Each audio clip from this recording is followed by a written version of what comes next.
Opajon, shoshmang. Juda millaysan-da, Karolina. Opa! Yo xudo, shunchalik ham qo'pol bo'lasanmi? Rostdan ham.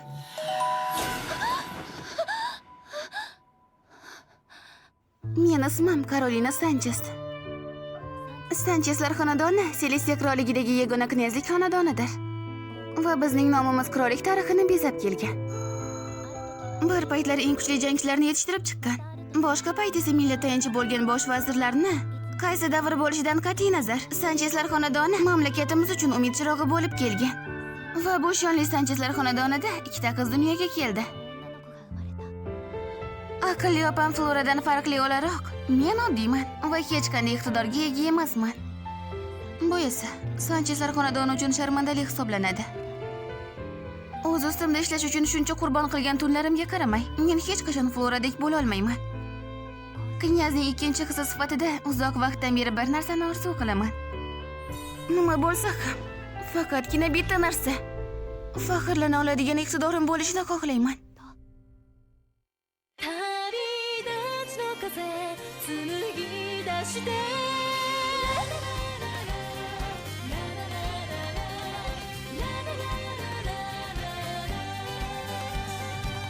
Kitto これは運命だね導かれてきた気がする高鳴る胸なだめるように深呼吸して目指す場所はわからないけど君とならばきっと見つけられる旅立つ風身にまとって無限の未来へと羽ばたくんだ翼広げてさあ空の彼方へいびつな願いでも構わない自分だけのストーリーを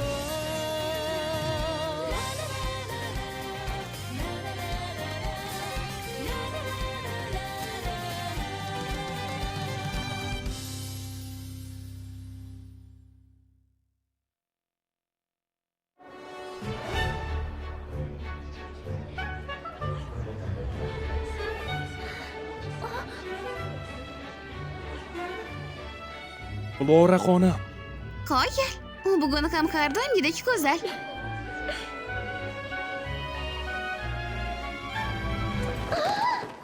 Sizga nima bo'ldi? Raqs paytida qoqilib ketdi shekilli. Yo xudo, mening aziz Maryamning yuzi ko'karib ketibdi. Tezroq tabibni chaqiring. Buni aslo keragi yo'q. Uni o'zim davolayman. Flora xonim, xijolat bo'lmang. Xavotirga o'rin yo'q, tez orada tuzalib ketadi.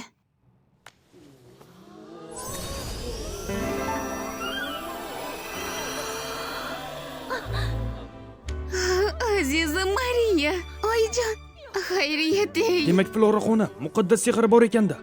Ishonchim komil, Flora xonim keyingi muqaddas ayol bo'la oladi.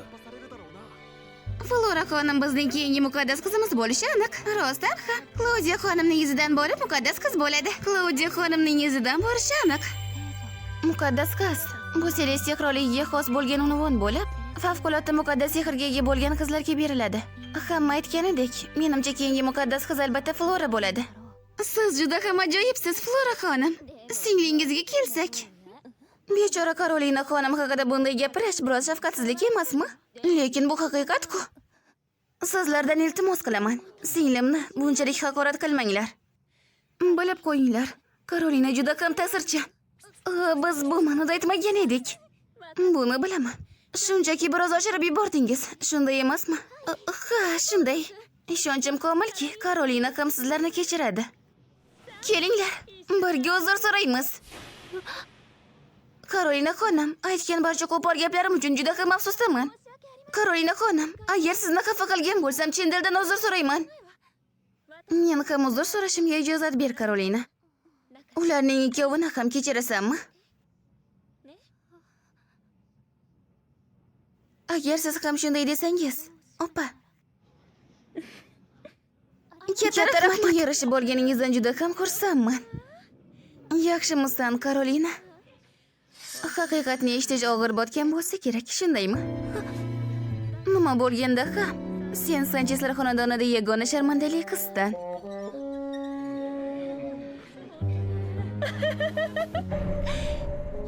Yordamchi rolni qoyil maqom qilib o'ynading. Sen tufayli men obro'yim yana bir bor oshdi.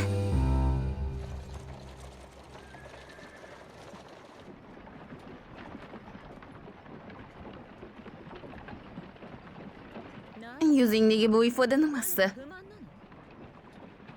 Yo'q, unday emas. Shuni bilib qo'ygin. Agar otamning shoshilinch ishlari bo'lmaganda, men sen bilan aslo bitta aravada ketmagan bo'lardim. Lekin hozir bizda faqatgina bitta arava bo'lgani uchun men bilan ketishingga rozi bo'lishdan boshqa ilojim qolmadi. Sendek sharmanda, men kabi muqaddas qiz bilan bir joyda bo'lishiga ruxsat berganimdan minnatdor bo'lishing kerak. Senga nima bo'ldi? Birov nima desangchi? Sharmandalar o'zidan ustun bo'lganlar oldida odob axloq nimaligini bilmaydilarmi? Karolin, sen rostdan ham juda g'alatisan, shuni bilasanmi? Chunki sen ko'rganlarimizga hech ham o'xshamaysan. Sochlaringning rangi meniki yoki otamniki kabi emas. Onamning mag'rur qora sochlariga ham aslo o'xshamaydi. U kulrang, xuddi chang bilan qoplanganga o'xshaydi, to'g'rimi?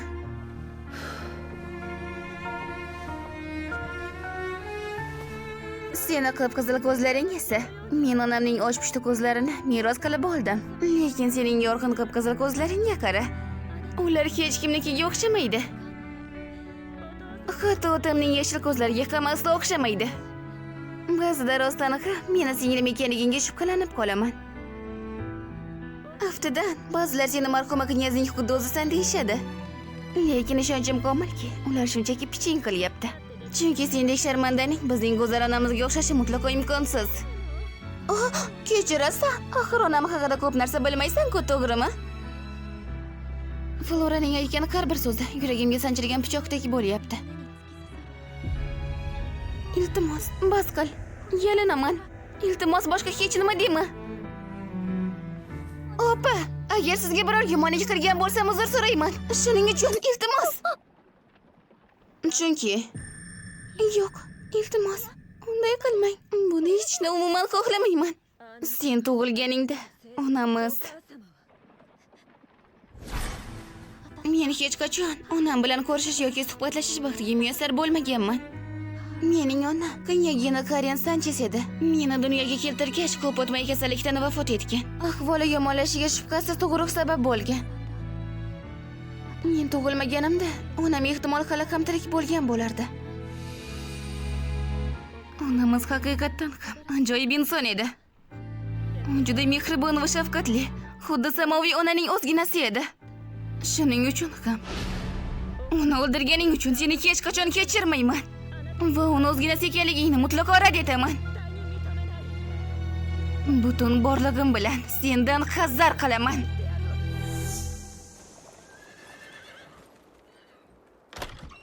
Xush kelibsiz. Uyingizga xush kelibsiz, xonim. Bugungi oqshom qanday o'tdi? Xush kelibsiz, jajji malika. Rahmat. Janob oliylari, sizni mehmonxonada kutyaptilar. Otammi?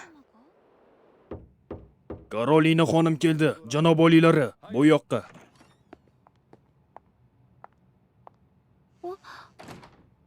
Karolina, qaqqayib turavermasdan bu odam bilan ko'rish. Kech salomlashganim uchun uzr so'rayman.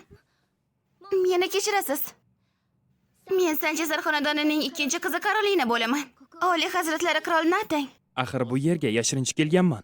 Pastroq gapirsangiz xursand bo'lardim. Shunday qilib, oxirgi marotaba ko'rishganimizdan beri ancha vaqt o'tdi. Yaxshi yuribsizmi? Ha, oliy hazratlarining sharaflari bilan. Sizni ham sog' salomat ekanligingizdan xursandman. Salomatlik mening yagona yutug'im.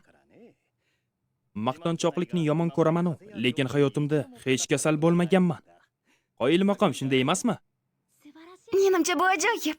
Aytgancha, unashtirilganmisan yoki biror sevgiling bormi? Sevgiling deysizmi, oliy hazratlari? Hazrat oliylari, quruq gaplarni to'xtatib, asosiy maqsadga o'taylik. Quruq gaplar deysanmi? Bu shunchaki quruq gap deb o'ylaysanmi? Mening tashrifimni sababini bilgan holatda Sen mening savolimni qanchalik muhimligini tushunasan deb o'ylagan edim. Kechirasiz. Xo'sh, unda asosiy masalaga o'tamiz. Avvalo, ko'raylikchi. Aslida bizning imperiya keng qamrovli ittifoqimizni rasmiylashtirish uchun muddatni tezlashtirmoqda. Lekin baxtimizga qarshi bizning odamlarimizdan biri Malkosian imperiyasining knyazlaridan birini haqorat qildi. Ma'lum bo'lishicha, bu knyaginya amaldagi imperatorning singlisi ekan. Shunday ekan, ular bunga chidab o'tirishmaydi. Oddiy holatlarda men shunchaki sanksiyalarga duch kelardim, lekin imperiya elchisi yaqindagina yetib keldi. Yaxshiyamki, imperiya bizning o'rtamizdagi munosabatlarni yomonlashtirmoqchi emas, biroq bu masalani e'tiborsiz qoldirish mumkin emas. Shuning uchun ular bizga bitta taklif yuborishdi. Malkosian imperiyasining ikkinchi shahzodasiga biz xotin topib berishimiz kerak. Malkosiyasning ikkinchi shahzodasi Edvard Ruby Martinezdir. U olovli jangchilar guruhining asoschisi va qo'mondoni hisoblanadi. Aytishlaricha o'qilishbozlik va sehr borasida ham favqulodda iqtidorga ega ekan. U o'zini cheksiz janglarda ko'rsatgan va o'z guruhini butun dunyoga tanitgan. Lekin u hech qachon qahramon sifatida e'tirof etilmagan. Buni sababi esa uning shafqatsizligi shunday ediki, kim bo'lishidan qat'iy nazar har kimni yo'q qila olardi, xotin-qizlar va bolalarni ham. Xalq uni qon va ko'z yoshlaridan mahrum shafqatsiz odam sifatida ko'rib, undan qo'rqadi. Uni qonxo'r shahzoda deb ham atashadi. Shunday ekan, biz tez orada shahzoda Edvard uchun kelin topib, uni imperiyaga tanishtirishimiz kerak bo'ladi. Biroq bu juda qiyin ish bo'lib chiqdi. Mamlakatimizdagi eng yuqori oiladagi qizni tanlashim kerak edi. Mening qizim allaqachon boshqasiga unashtirilgan. Florani esa u yerga jo'nata olmayman.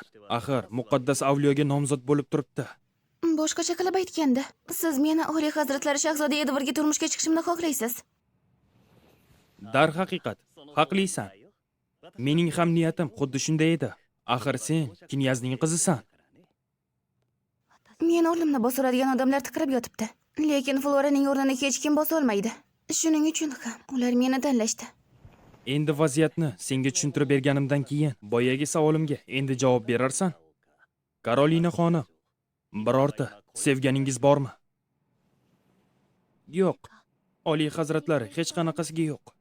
Bu senga so'nggi savolim bo'ladi. Yo'q, aniqrog'i so'nggi iltimos. Mamlakatimiz manfaati uchun boshqa qirollik shahzodasiga turmushga chiqasanmi? Xo'p bo'ladi, Oliy hazratlari, men tushundim. Tushunarli. Unda men keta qolay. Imperiya tomonga 3 kundan so'ng yo'lga chiqasan. Ungacha hamma narsalaringni tayyorlab qo'y. Bu yerda bo'lib o'tgan gaplar haqida hech kimga gapirib yurma. Tushunarlimi? Xotirjam bo'lavering.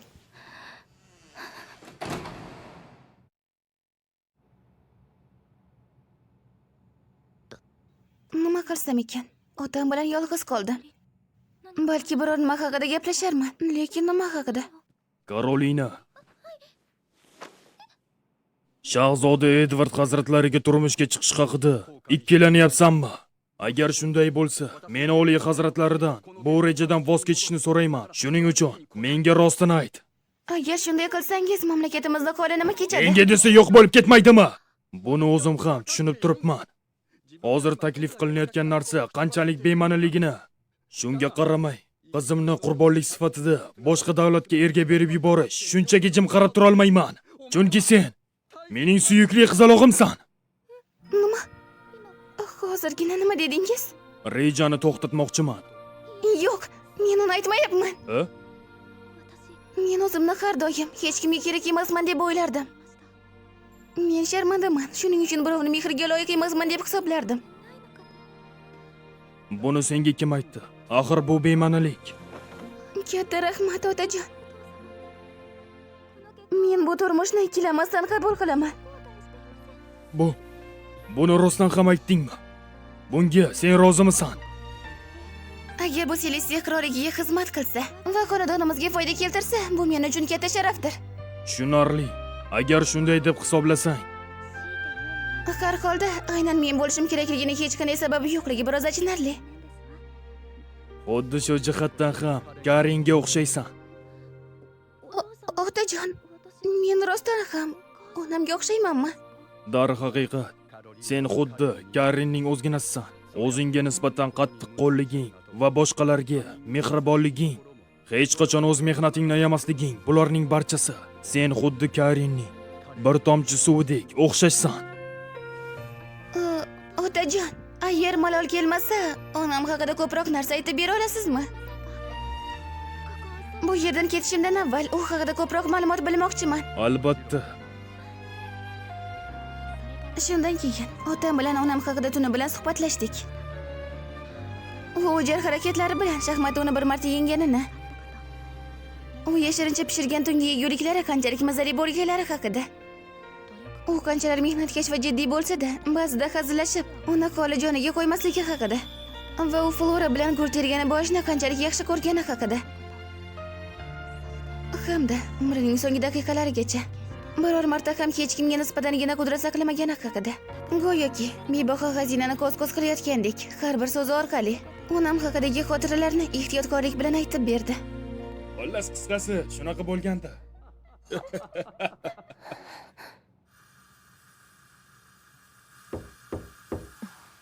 Xonim, ha, bu senmisan Iris?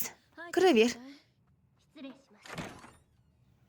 Flora xonim, muqaddas sinovlarga tayyorgarlik ko'ryapsizmi? Ha, shunday. Siz buni osonlikcha uddalaysiz bekam. Aytgancha, Karolina xonim borasida.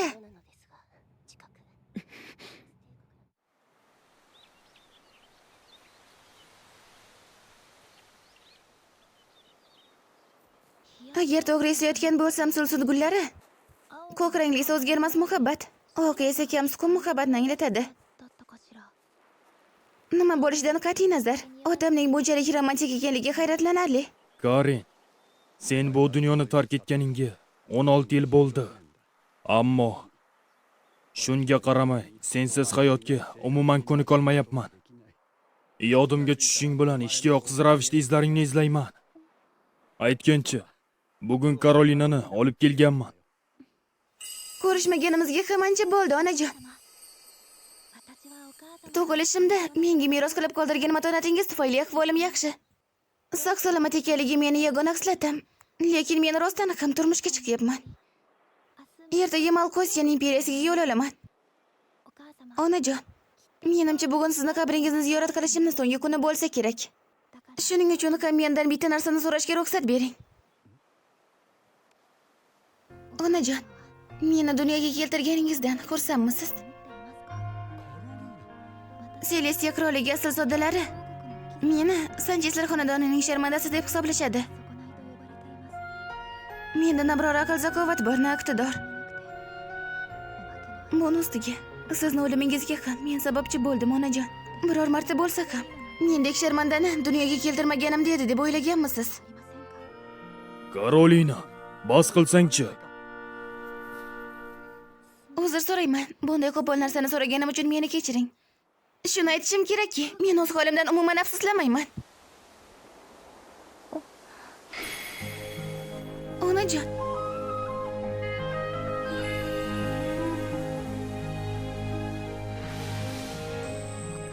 Onajon, iltimos meni bu yerdan kuzatib turing.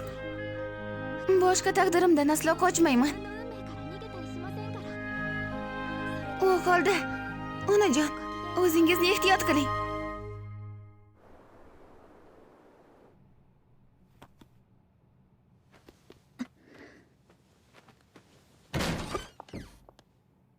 Qara, men bir xabar eshitdim, Karolina. Eshitishimcha, sen Malkosiyan imperiyasi shahzodasi Edvardga turmushga chiqarmishsan. Qandaydir kichik bir muammoni hal qilish uchun qurbonlik sifatida ekan. Shahzoda Edvard haqida gapiradigan bo'lsak, u shafqatsiz va qon ko'z yoshlarga yovvoyi odam sifatida tanilgan ekan. Yaxshilab quloq sol. Qayerga borsang ham hech kim sendek sharmandani aslo sevmaydi. Shuni eslab qolganing ma'qul. Shu bilan tugadi. Endi men hech qachon Florani ko'rmayman.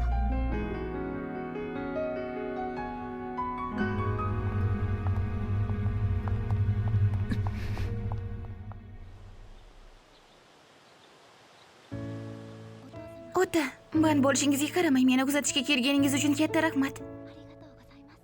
O'tgan 16 yil ichida qilgan hamma yaxshiliklaringiz uchun tashakkur. Rahmat aytishning hojati yo'q. Har bir ota o'z farzandini yangi hayotga kuzatib qo'yadi.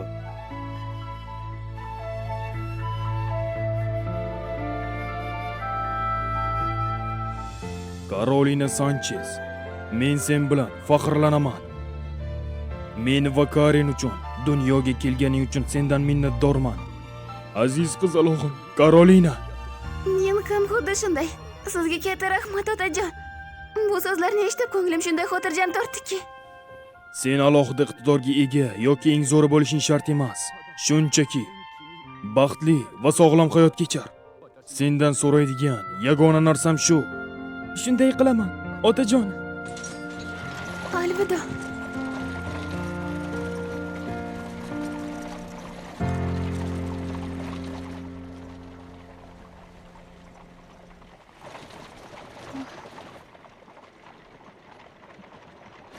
Bekam, tez orada kelishilgan joyga yetib boramiz. Tushunarli, rahmat. Chiroyli joylar. Olovli jangchilar guruhi meni kutayotgan joydir. Men yashirincha ketayotganim sababli maqsad qaytayotgan jangchilar bilan uchrashish va imperiyaga birgalikda kirishdir. Shunda hech kim shubhalanmaydi.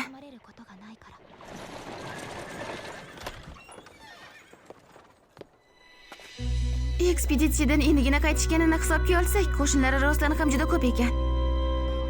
Shu yerdan boshlab imperiyaga hech qanday oqsoch yoki tansoqchi hamrohligisiz o'zim ketaman. Albatta bu biroz qo'rqinchli, lekin olovli jangchilar guruhi a'zolariga aytadiganim shuki, sizlarni kuttirib qo'yganimdan ming afsusdaman. Men Sanchester knyazligi xonadonining ikkinchi qizi Karolina Sanchesman va bir muddat sizlarning himoyangiz ostida bo'laman.